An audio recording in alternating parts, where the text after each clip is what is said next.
नमस्कार दोस्तों, स्वागत है आपका आपके अपने यूट्यूब चैनल पर। तो दोस्तों, यूपीपी एससी आरओ एआरओ भर्ती 2024 के पेपर को रद्द करने को लेकर आप सबके लिए इस समय की बहुत बड़ी अपडेट निकल के आ रही है। आरओ एआरओ भर्ती 2024 का पेपर है वो रद्द किया जाएगा। इसको लेकर कल बोर्ड की बैठक हुई थी। आज आप सबके लिए अच्छी अपडेट है। कार्यालय उत्तर प्रदेश लोक सेवा आयोग की तरफ से री एग्जाम की नई डेट क्या रहेंगी दोस्तों, कब तक आपकी द्वारा से पेपर होगा। यूपी पुलिस का पेपर रद्द होने के बाद अब आरओ एआरओ को पेपर को रद्द करने की जो मांग है वो और ज़्यादा तेज हो चुकी है। 411 पदों के लिए आरओ एआरओ भर्ती का पेपर का आयोजन किया गया था। तो दोस्तों, दोनों पारियों का पेपर बोर्ड के द्वारा रद्द होगा। इसको लेकर यहाँ पर अपडेट आप दे सकते हैं। आरओ एआरओ परीक्षा में भारी थे आधे कक्ष निरीक्षक, यानी कि समीक्षा अधिकारी आरओ एआरओ का जो आधे कक्ष निरीक्षक भारी थे। नकल पर प्रभावी नियंत्रण के लिए उत्तर प्रदेश लोक सेवा आयोग के प्रस्ताव पर शासन ने इस व्यवस्था को लागू करने के लिए आयोग को विशेष अनुमति दी थी। हालांकि इस परीक्षा में पेपर लीक विवाद के कारण आयोग के प्रयासों को तगड़ा झटका लगा है और आरओ एआरओ का जो पेपर 58 जिलों में 2387 केंद्रों पर बनाए गए थे। 10 लाख से ऊपर छात्रों की संख्या थी।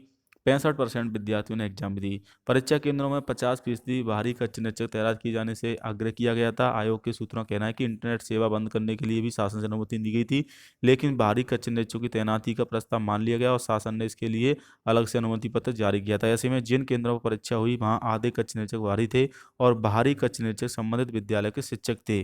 तो बाहरी कक्ष निरीक्षक की तैनाती की वजह से ये पेपर लीक का मामला और ज़्यादा यहाँ पर सामने आया है। इससे पहले 2016 में भी दोस्तों ऐसा ही हुआ था। 2016 में भी आरओ एआरओ का पेपर लीक हो चुका है। तो आरओ एआरओ की उत्तर कुंजी में छिपे हैं राज। आरओ एआरओ के उत्तर कुंजी में गलत थे और कितने उत्तर कुंजी से मिलान है ये स्पष्ट हो सकेगा। हालांकि आयोग ने अपने स्तर पर इसकी जांच कराई है। प्रारंभिक परीक्षा 200 अंक की हुई थी। इसमें 2 प्रश्न पत्र शामिल थे। पहला आपका जीएस का पेपर था, सामान्य अध्ययन के 140 प्रश्न आए थे। 2 घंटे का हल करना था आपको और 140 में से दूसरा पेपर आपका हिंदी का था, इसमें 60 प्रश्न थे दोस्तों। इस प्रकार से दोनों ही पेपर लीक हुए हैं।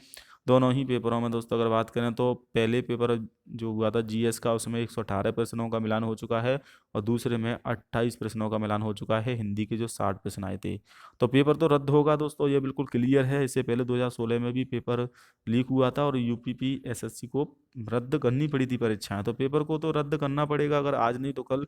अगर पेपर रद्द नहीं होता तो छात्र यहाँ पर और ज़्यादा आंदोलन करेंगे। अभी भी लगातार मांग चल रही है, मैं भी आपकी आवाज़ उठाता रहता हूँ। यूपीपी एससी आरओ एआरओ भर्ती के पेपर को दोबारा से निरस्त करके नई एग्जाम डेट या री एग्जाम करवाने को लेकर आप भी ट्वीट करें और चैनल को सब्सक्राइब किया करें, वीडियो को ज़्यादा से ज़्यादा शेयर किया करें, ताकि आरओ एआरओ भर्ती परीक्षा का पेपर रद्द हो और दोबारा से इसे कंडक्ट कराया जाए। तब तक के लिए चैनल को सब्सक्राइब करें। जय हिंद, वंदे मातरम।